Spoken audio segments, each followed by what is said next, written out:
Ready? Start.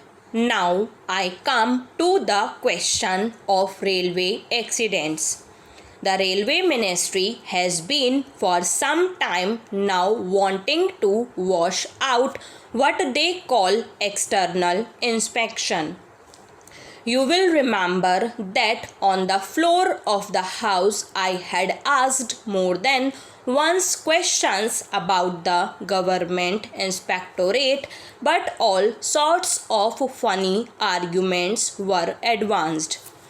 In the original committee's report, a very strong recommendation was made that the position of these government inspectors should be strengthened in the interest of safety of travel. It is unfortunate that we do not have the facts and figures given by them.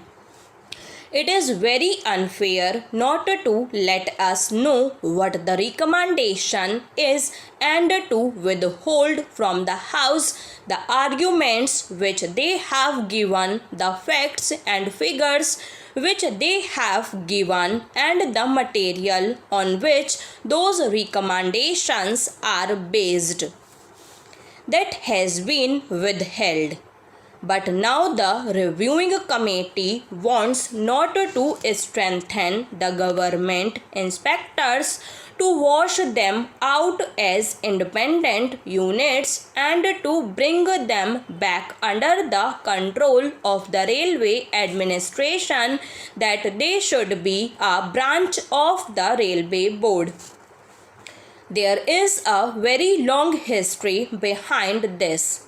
It was only in 1991 that they were taken away from the control of the railway administration and put under a separate ministry, the Ministry of Communications.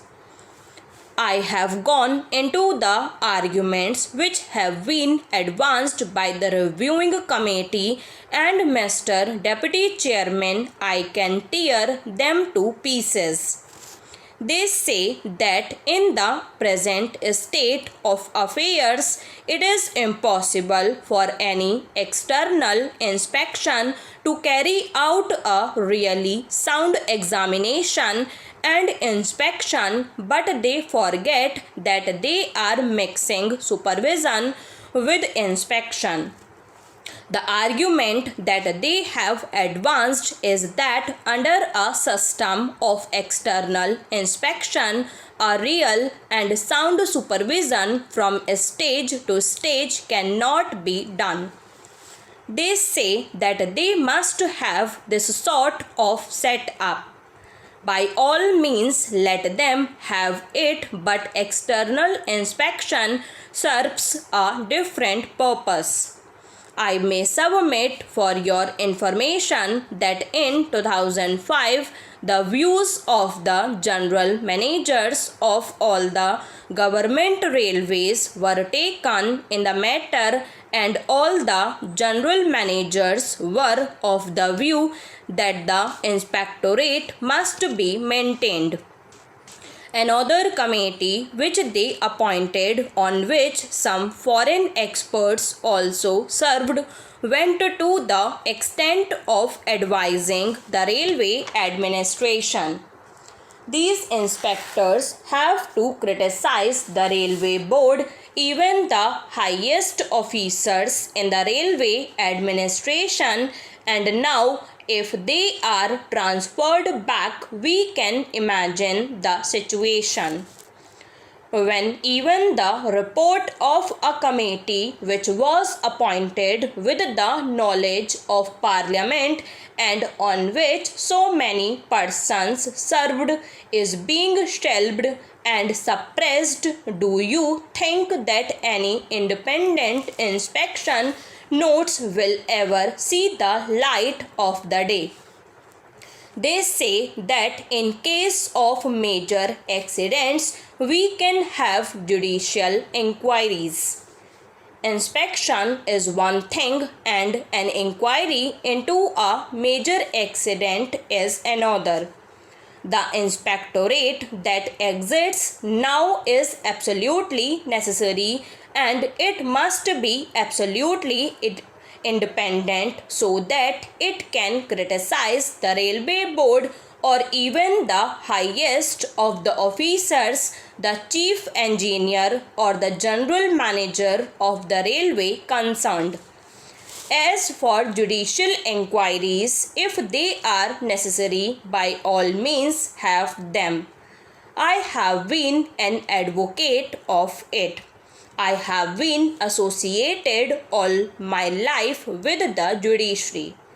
I have risen from a magistrate. I started my career as a magistrate, and I would always advocate judicial inquiry when it is necessary, but certainly judicial inquiry cannot replace inquiry of a technical nature. And if you have a judicial inquiry, you will always want some technical experts to be the assessors or to be associated with that inquiry so that they guide and give an independent view. Do you want the officers of the railway ministry to be assessors, or do you want independent assessors? These government inspectors would be absolutely independent assessors in those judicial inquiries. This is just one part of it. There are at least half a dozen important matters which should be referred to. I will now refer to another matter on which fortunately the original committee and the reviewing committee are in agreement. I am not concerned with this or that committee.